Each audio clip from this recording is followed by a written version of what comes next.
The tragic assassination of Charlie Kirk inspired millions of people to go back to church and synagogue. It inspired millions of people to actually become more observant in their faith. This week, we talked to Shabbos Kestenbaum. Shabbos Kestenbaum from PragerU, you might know because he's the college student who sued Harvard University for the crazy amounts of anti-Semitism that was on campus. Shabbos tells us a story about when he met Charlie Kirk backstage, but also sets the record straight on a lot of people who are making ridiculous accusations, saying that Charlie was abandoning his support for Israel. Shabbos also is going to discuss with us how Charlie Kirk was more supportive of Jews than a lot of Jewish organizations that raise millions of dollars for just that purpose. Give a listen to my interview with Shabbos Kestenbaum on this week's episode of Keeping the Faith. Shabbos Kestenbaum, good to see you again, my man. How are things over at PragerU these days? Things are good at PragerU. I always say that there would really be no reason I ever moved to LA, but PragerU is a great exception to that. So. That's great. I assume everybody over there, because you guys had such a close relationship with Turning Point USA and Dennis Prager and Charlie Kirk, that this is hurting you guys pretty bad right now.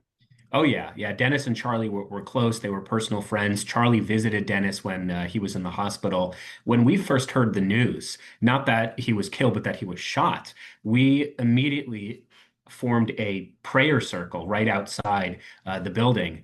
We went to our social medias where we have millions of followers, and we went live, whereby we were doing prayers in Hebrew and in English for Charlie. And in fact, as we were saying the prayers, I was the one leading it. It was the chapter of Psalms. As I'm doing it, we get confirmation. There was an internal memo from TPUSA to their staff saying that, unfortunately, our worst fears were confirmed. And there was a very brief debate, brief meaning 4 seconds, of, well, do we continue the prayer because it's over? And the reason I say it was brief, because immediately we realized, no, we're not just praying for Charlie as a man, but obviously we're praying for his wife, Erica, for his 2 kids, but also the fact that we're praying for everything he stood for. We're praying for the movement, the legacy that is Charlie Kirk. I mean, you now have millions, not hundreds of thousands, millions of Americans who are going to church. You have millions of Americans who want to be better fathers. They're looking for virtues in their relationships, and that's a direct result of the legacy of Charlie Kirk. So yes, it's been particularly bad. He had a great, wonderful relationship here at PragerU. And I said this on Fox a couple of days ago, but it's worth repeating. I think young people in particular are not just mourning that we lost Charlie Kirk. We're mourning that we know we will never have another Charlie Kirk again. Yeah, you're completely right. That's something we've been talking about a lot. I mean, my daughter says she wants to start Turning Point USA chapter, and she wasn't involved in any of this stuff before. Now, Shabbos, you and I come from different ideological backgrounds politically. We come from the same Jewish background, or at least similar Jewish backgrounds, but ideologically, you came from the left. I grew up in the right, even though I was kind of on the left, and now I'm solidly on the right. You're more of a, I don't know what the term I would use for it is, but somebody who, you didn't leave the Democrat Party left you. And yet, what I had was, I had a lot of friends reaching out to me who are on the left who said, this is horrible. I'm so sorry. How are you? How you doing? Are you taking precautions? And then we had the other psychos. I assume you had the same kind of stuff in your world, or did you have a different experience? No, we've seen the psychos come out.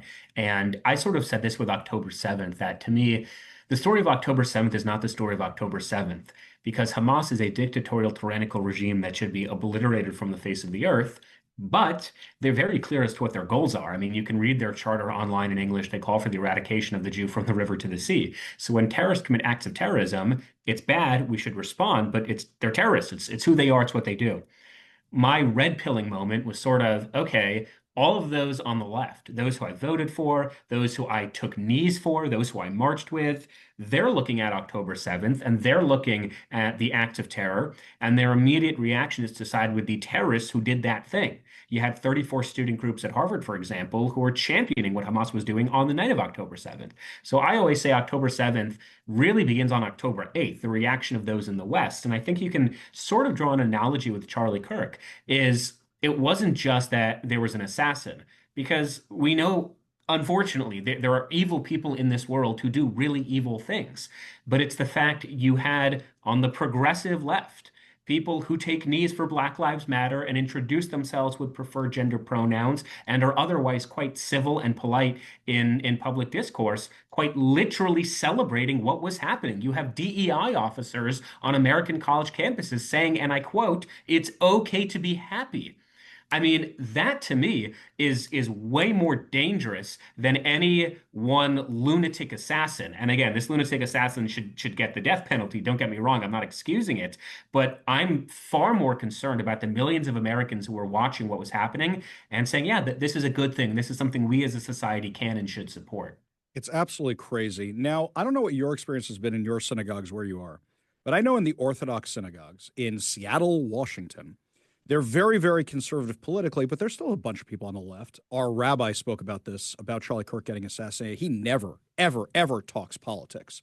I know that one synagogue did prayers specifically for Charlie Kirk. I know that all the WhatsApp groups I'm in, I haven't seen a reaction like this even when some rabbis die.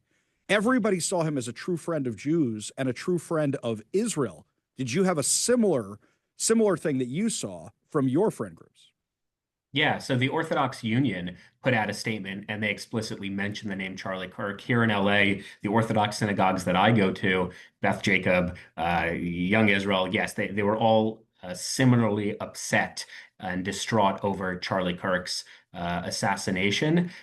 Unfortunately, we didn't really see the same distress or level of concern with other denominations in American Judaism. No surprise there. But that's perhaps a conversation for another time, and the failures, I would say, of many, many far left denominations of American Judaism. I also want to say, because you touched upon this, I gave a talk 2 nights ago in Tampa, and someone asked me about alleged anti-Semitic comments that Charlie had made. And leaving aside the fact those comments were taken wholly out of context, the Charlie I knew and the Charlie that thousands of American Jews knew and the Charlie that millions of Americans knew was someone who did not have an anti-Semitic bone in his body.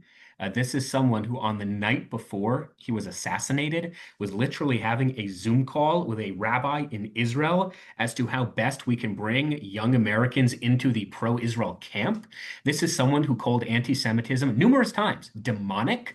So these accusations are not only unfounded, but they do a tremendous disservice to who Charlie was. I'll tell you just a personal story. I first met Charlie when I was backstage at the Republican convention, and I had confided to him how nervous I was to give my speech.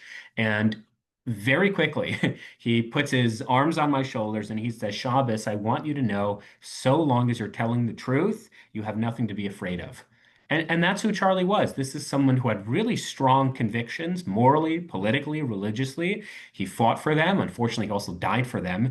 And when we try to make Charlie into someone he wasn't, then we do him a tremendous disservice. And this is not just true of the American Jewish community who don't acknowledge his friendship and allyship to us. It's also obviously true of people like Tucker Carlson and Candace Owens spewing, I don't even know what to call them, conspiracies, defamation. I mean, it's just absolutely detached from reality. Yeah, I completely agree. In fact, I had a similar experience, and this was 5 years ago, I think, when I first met Charlie Kirk at a Turning Point USA convention. It was my first one. And he sat down at my table, and all he wanted to talk about was Torah and Israel. That's all he wanted to talk about. And I went back and listened to that interview recently, and I said, man, I was a rookie radio host, and I didn't know the rule.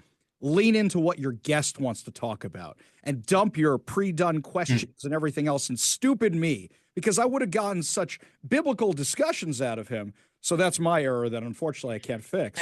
And by the way, as is public knowledge, the last book he was writing was called Stop in the Name of God, how keeping Sabbath will transform your life. He kept the Sabbath more than most Jews kept the Sabbath. He defended Israel more than most Jews defended Israel. In fact, he had been to Israel more than most American Jews had been to Israel.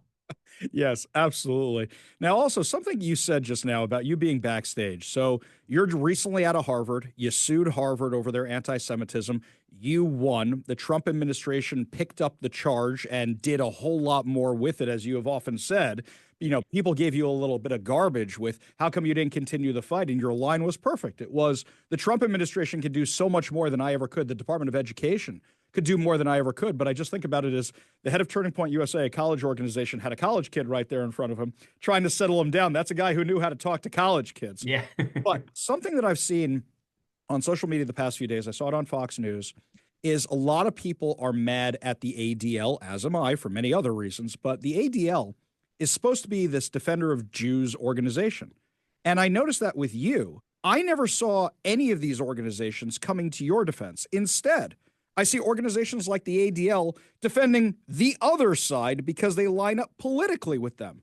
And I'm blown out of the water of how difficult they've made my life here in Seattle, but also how they weren't there just because somebody lined up the wrong way politically. And now they're pushing this white supremacist narrative.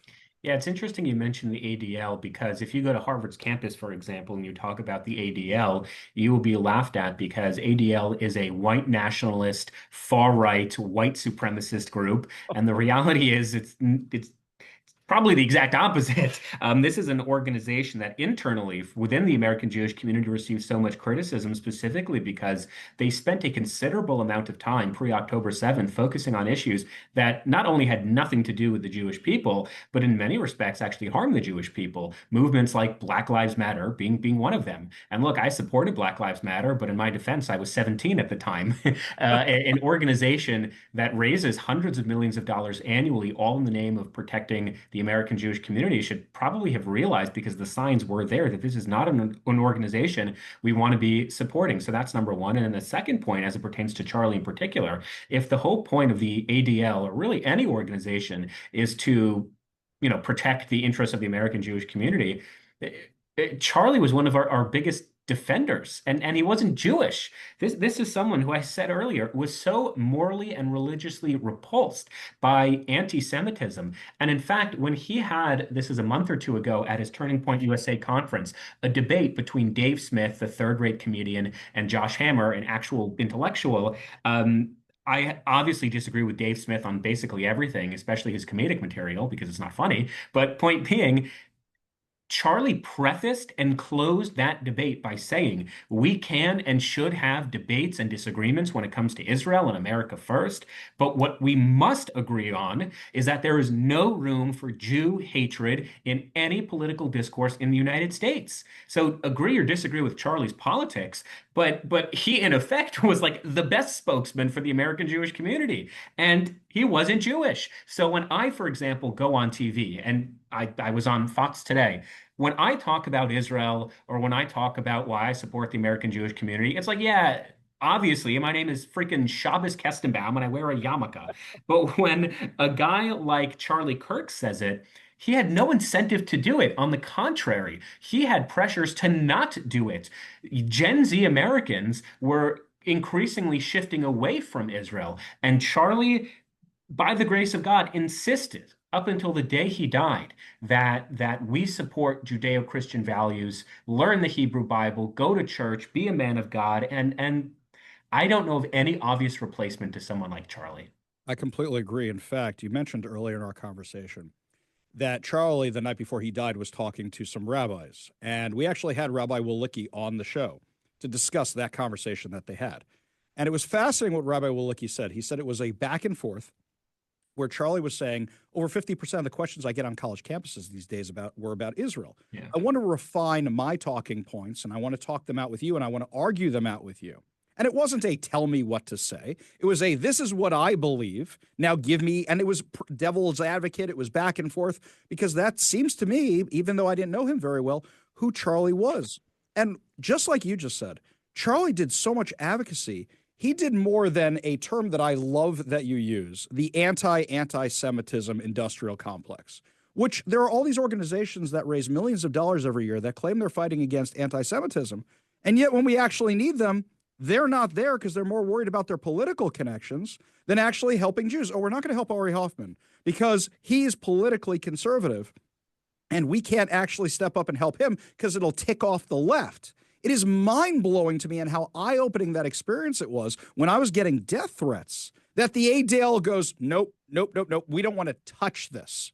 And meanwhile, I'm a board member of a local synagogue and they didn't want to touch this. I assume your experience was somewhat similar with some of these organizations, because the last time I saw you and you were at my house in Seattle, I mean, we had a conversation about this kind of stuff, but I'm just shocked that I never saw any of these organizations come to your defense.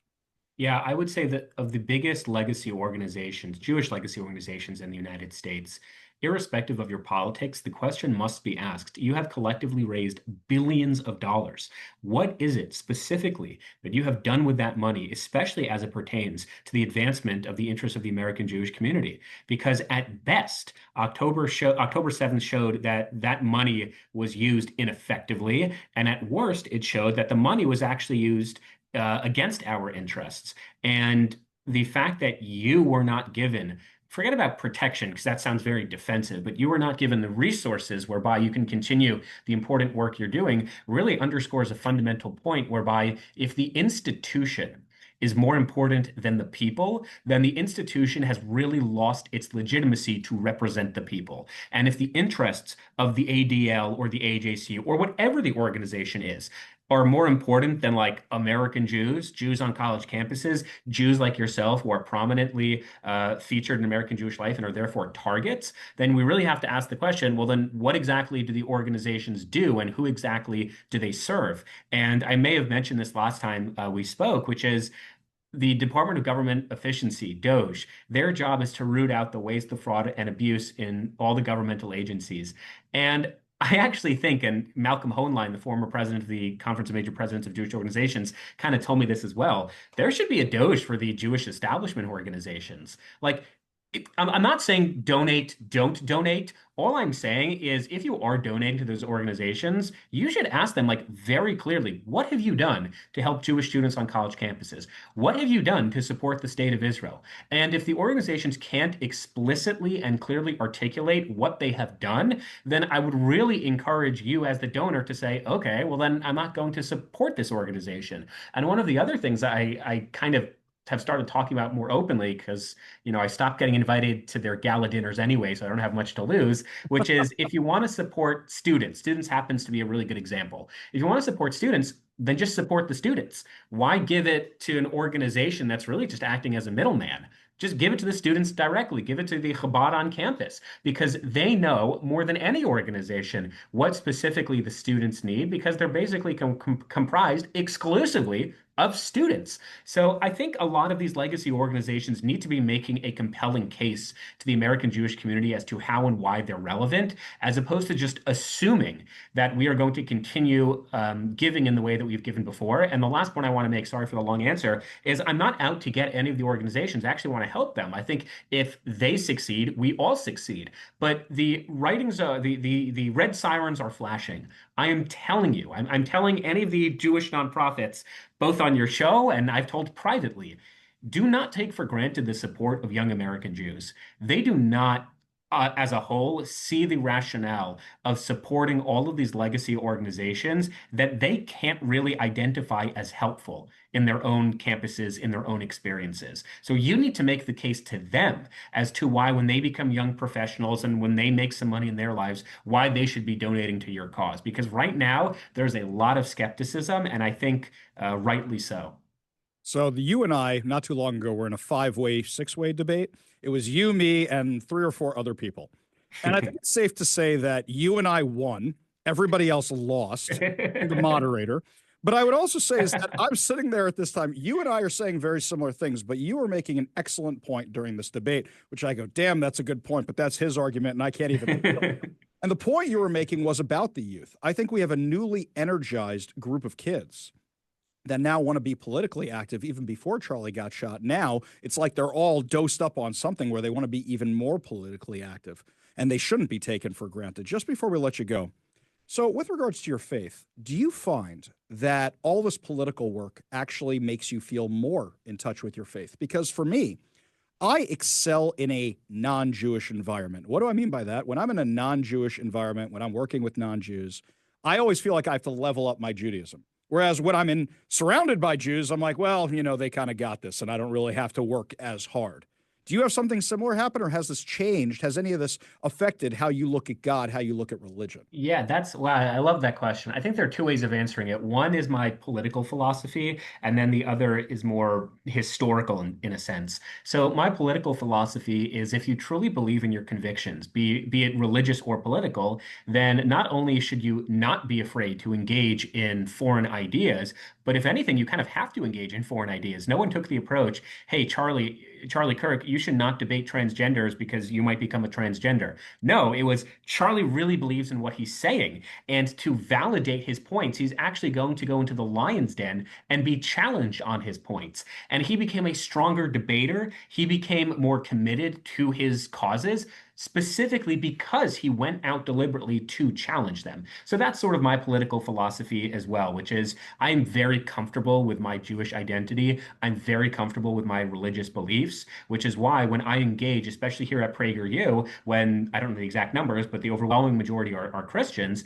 I feel incredibly at ease. And I always joke with the staff here. I say, look, if you guys can make a compelling argument as to why Jesus is the Jewish Messiah, like I'm happy to consider it. Now, it happens to be, I don't think they've yet made a compelling argument, and I'm still very comfortable with my Judaism, but I like to think I'm humble enough whereby, yeah, I will always be, again, political or religious, I will always be attuned to what is the truth. So that's my philosophy. But historically, if I were to just be about combating anti-Semitism, and I'm just someone who fights against hate, and I'm aghast when I see a swastika on the streets, I'll be honest, I would have quit a year ago, 2 years ago, 5 years ago, because number one, it's so demoralizing. It is so debilitating. But number two, I'm a religious Jew, as are you, so we're a little biased. The Hebrew Bible prophesies that so long as we live in exile, which we are currently in, there will always be anti-Semitism. And it's not good, and we don't like it, and we should fight back against it. We shouldn't merely accept it, but it's an existential truth. So rather than fighting against hate and anti-Semitism, what I like to think I instead do, and I think you do this as well, is we fight for Jewish values, the Jewish state, Jewish peoplehood. And that is way more encouraging. That is what gets me out of bed, recognizing that historically, I'm part of a 3,000-year-old story. I am part of a legacy of giants. I am part of a religion that brought monotheism to Western civilization. That to me is not only more inspiring, but that's a way more convincing argument to be part of the Jewish people than isn't it such a shame that people hate us so much? And I believe that if we want to get young American Jews invested in their Judaism, I just spoke at the University of South Florida yesterday, you would tell them not just the negatives and it's just so terrible and people hate us just so much and here's how you can report a hate crime. Yeah, that's important, but I believe what's way more important is recognizing you are part of a 3,000-year-old story and what a privilege it is to be a character in that story. Shabbos Kestenbaum, very, very, very well said. And if you want to see more about what Shabbos Kestenbaum talks about, make sure you check him out over at PragerU. They do amazing work. We love that they exist. We love their voice. We love all their material. Shabbos Kestenbaum, thank you for being a voice for so many, including so many college kids who have yet to find theirs. Really do appreciate you joining us today. Thank you so much, Ari. Take care. Always a pleasure. I still can't believe that 2 years after October 7th, there are so many Jewish organizations that haven't done what they were supposed to do, what their mission was, like the ADL, to actually fight back against anti-Semitism. Instead, what they would rather do is keep their political power by staying in the Democrats' good graces. A lot of organizations like the ADL have literally chosen politics over their own people and have literally made it their decision and made it their choice to pursue teaming up with people who want the destruction of Jews rather than fighting back against them. Don't forget to tune into the Ari Hoffman Show every single weekday from 3 to 6 p.m. on Talk Radio 570 KVI.